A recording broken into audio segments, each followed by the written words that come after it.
Ibona namuhla liku 110, 111,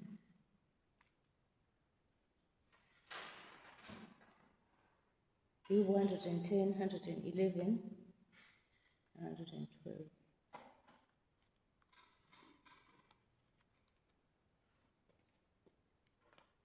Simakadze wakhuluma enkosini yami wathi, "Wota uhlale ngesekudla sami, ngite ngifake titsa ngaphansi kwetinyawo takho.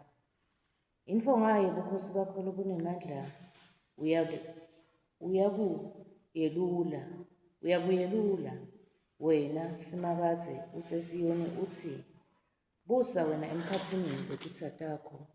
Sive sakho siyakutinikela mdlana ulwa netitsa takho. Emabutfo akho ayakuta kuwe, ahlome ngemvunulo lengcwele. Ayawuvela njengematolo asentsatsakusa." Simakadze wafunga futsi angeke agucuke. Watsi, "Wena ungumpristi loyakuhlala akhona kute kube phakadze ngekuma kwaMelkizedeki. Simakadze ungesekudla sakho. Uyakuwacitsa onke emakhosi mdlana asatfukutsele. Uyakwehlulela tive. Uyawulala lucaca lwetidvumbu. Aphihlite onke emakhosi emhlaba. Inkosi iyakunatsa emfuleni longasendleleni ngako-ke iyakuphakamisa inhloko yayo." Haleluya, Thumisani Simakadze. Ngiyakubonga Simakadze ngenhlitiyo yami yonke. Ngiyakubonga Simakadze ngenhlitiyo yami yonke.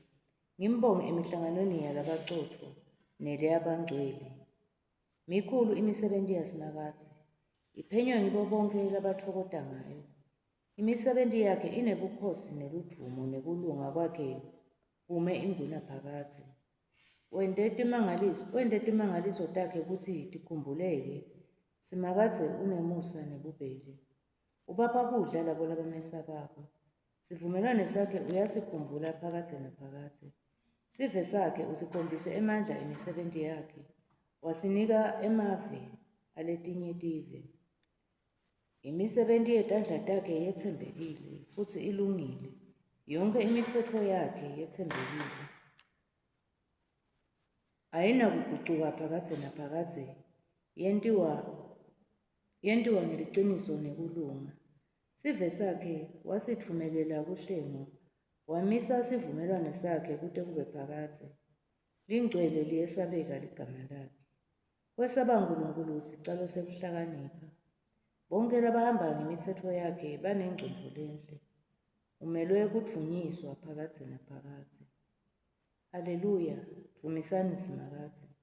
Ubusisiwe umfula wesaba Simakadze lotijabulisa ngekugcina imiyalo yakhe. Intalo yakhe iyakuba nemandla emhlabeni. Situkulanisa labacotfo siyakubusiswa. Ingcebo nemfuyo kusendlini yakhe. Kulunga kwakhe kume kute kube phakadze.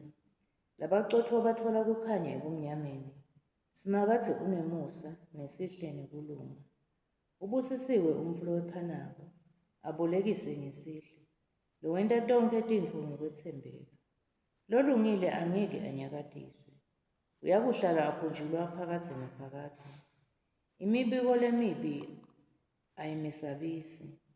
Inhlitiyo yakhe icinile yetsembele kuSimakadze. Unesibindzi, angeke asabe. Ate abone kubhujiswa kwetitsa takhe. Labampofu ubapha ngokukhululeka. Kulunga kwakhe kuyakuma kute kube phakadze. Uyakuba nemandla ahlonipheke. Lomubi akayukubona loku. Uyakubona loku acanuke. Acucudze nematinyo ahusheke. Adzimate aphele. Tinhloso talomubi tiyawushabalala. Akudvunyiswe uyise nendvodzana nabangcwele. Njengoba kunjalo ekuqaleni senjalo nenyalo kuyawuba njalo ekugcineni nanini. Amen.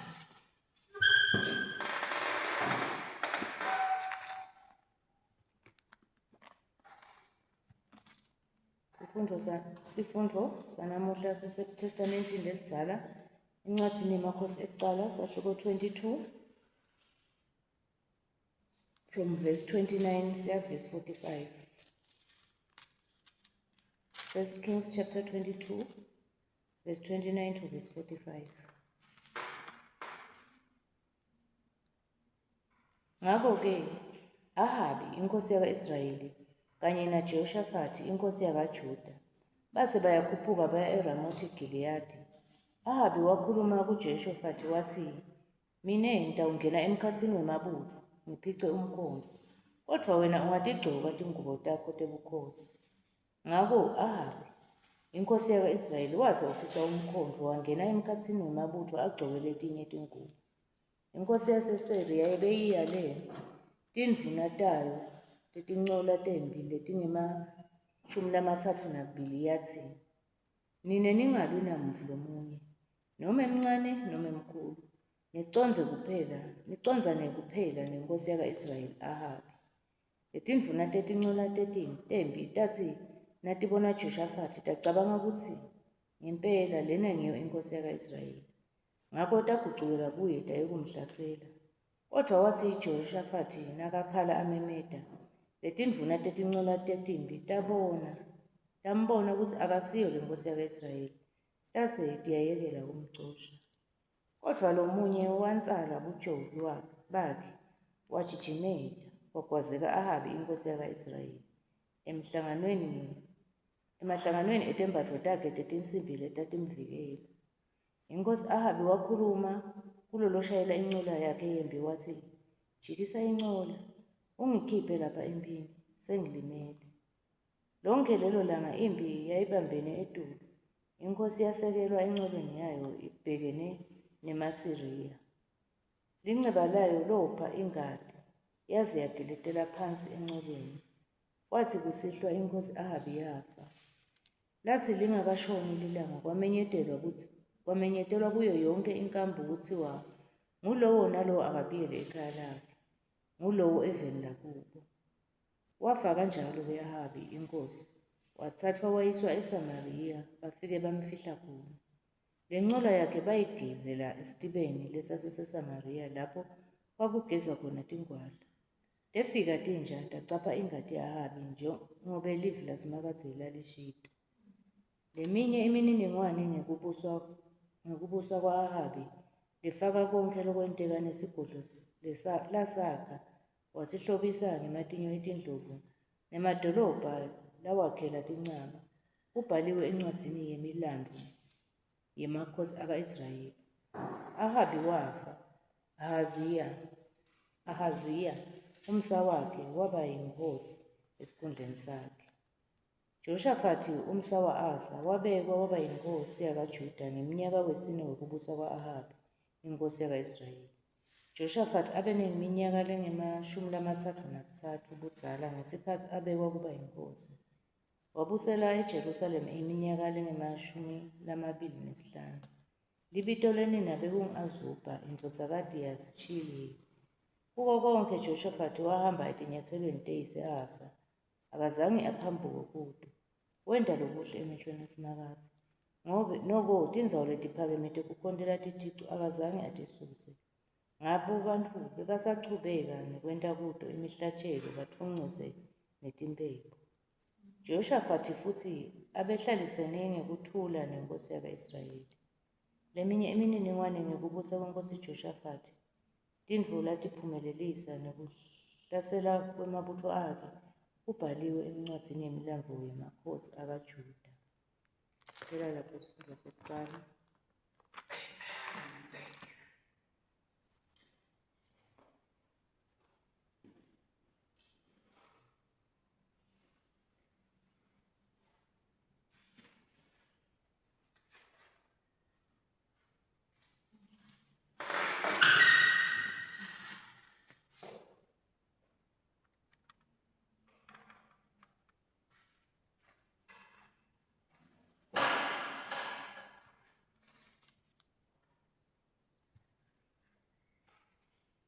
Sifundo sesibili sibhalwe eTestamenteni lelisha encwadzini yabaseKorinto bekucala sahluko sesibili kusukela evesini leshumi nakune kuya esahlukweni sesithathu kusukela evesini lekuqala kuyofika evesini leshumi nesihlanu. 1 Corinthians chapter 2 verse 14 to chapter 3 verse 1 to 15.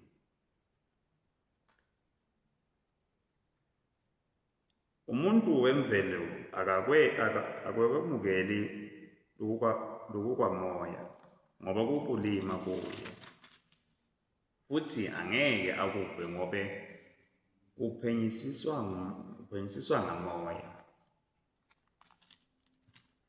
Kepha umuntu lonamoya waNkulunkulu uphenyisisa konke, kanti kude umuntu longaphenyisisa yena. Umbhalo uthi, ngubani lowathi umcondvo wenkosi? Ngubani longayifundzisisa? Kodwa thina sinawo umcondvo waKristu. Nami-ke bazalwane, ngangehluleka ukukhuluma kini njengakubantu bamoya, kodwa ngangikhuluma kini njengakubantu bemhlaba, tinswane kuKristu. Nganondla ngelubisi, anginipanga ukudla lokuqinile ngoba nisengakakulungeli ukudla. Ngisho nanyalo nisengakakulungeli. Nina nisebantu bemnyama. Ngobe nangabe nisenemona nekubangisana, anisibo yini benyama? Anilingisi bantu bemvelo yini? Ngobe nangabe lomunye athi mina ngiwaPawula, lomunye athi mina ngiwaPholosi, anisibo yini bantu bemvelo? Pho uyini Apholosi? Uyini Pawula? Bathi sebendi nje kaNkulunkulu. Linakholwa ngato letisebenta njengekwesaba kwenkosi kuleso naleso sato. Mine ngahlanyela nje, Apholosi yena wafika wanisela. Kepha lohlanyelako noma loniselako akasilutho kuphela nguNkulunkulu lokhulisako. Lohlanyelako lingana naloniselako, kodwa ngulowo nalowo ngulowo uyawukwemukela umvuzo lo ngangemsebenzi wakhe. Ngobe thina sitisebendi nje kaNkulunkulu, letibambisene naye. Nini niyinsimi yakhe, nini futhi niyindlu yaNkulunkulu. Ngemusa waNkulunkulu lenguphiwe njengacwephesha wetekwakha, ngabeka sisekelo sendlu, lomunye wakha etikwaso. Kodwa akube ngulowo nalowo acaphelisise kahle ukuthi wakhela njani etikwaso. Ngobe kude lomunye longabuye abeke lesinye isisekelo ngaphandle kwaleso lesibekiwe esinguJesu Kristu. Umuntu angakha etikwa lesisekelo ngegolide noma ngesiliva noma ngematshe ladule kakhulu noma ngetingodo noma ngetshani noma ngetinhlanga. Kepha umsebenzi walowo nalowo uyakuvela ebaleni, ngoba lilanga lenkosi liyawuhlakata liwembule ngemlilo. Yebo, uyawuhlolwa ngemlilo ukuthi umsebenzi walowo nalowo unjani. Nangabe umsebenzi wemuntu lawakhe esisekelweni ungashi, uyawumukela umvuzo. Nangabe-ke umsebenzi wemuntu usha, uyawube ulahlekelwe. Kepha yena lucobo lwakhe uyawusinziswa, noko uyawuba shengathi uphunyulile emlilweni. Siphela lapho sifundisa. Babe lo makathe uNkulunkulu lophila kuwo. Sesiyalibonga live lakho namhla kuseni selifundisiwe uNkulunkulu kule nandzawo Nkosi. Babe sibonga uNkulunkulu live lakho uNkulunkulu likhuluma uNkulunkulu ukuhlakanipha uNkulunkulu namhla kuseni. Babe lothembekile uNkulunkulu ukuthi imiyelo yakho siyigcine sijabulile. Akusinje kuyigcina kwanye uNkulunkulu sithi nje masiyigcina uNkulunkulu siwagcina lama-commands akho nama-statutes siwagcine singilaba cheerful Nkosi. Babe siyabonga namhla kuseni live lakho lelifundisiwe uNkulunkulu lelithi maliphuma ukuthi lingajiki lilambaza uNkulunkulu. Njengoba bekhulumile umprofeti Mikhaya uNkulunkulu ukuthi angeke ahambe abuye empini kuvele kwabanjalo Nkosi. Kuvele kwagcwaliswa live lakho uNkulunkulu ukuthi lapho khona inja taqapha ingadi yanceke yakho Nkosi. Kanjani ahambe into ecapha uNkulunkulu. Sibona uNkulunkulu seyigezwe ngalisha ke lapho emfuleni waseSamaria lapho khona begeza ingwadla uNkulunkulu. Babe lonemandla live lakho uNkulunkulu lethembekile Nkosi. Siyacondzana namhla uNkulunkulu ukuthi Nkosi siyena uNkulunkulu kahle kahle babe lonemandla masikhonda uNkulunkulu. Asingabuki ukuthi ngibani lohlanyelile lonisele uNkulunkulu. Lokhu umcoka uNkulunkulu ukuthi sathi uNkulunkulu ukuthi sibe umsebenzi wakho uNkulunkulu nguwe uNkulunkulu responsible for our lives Nkosi.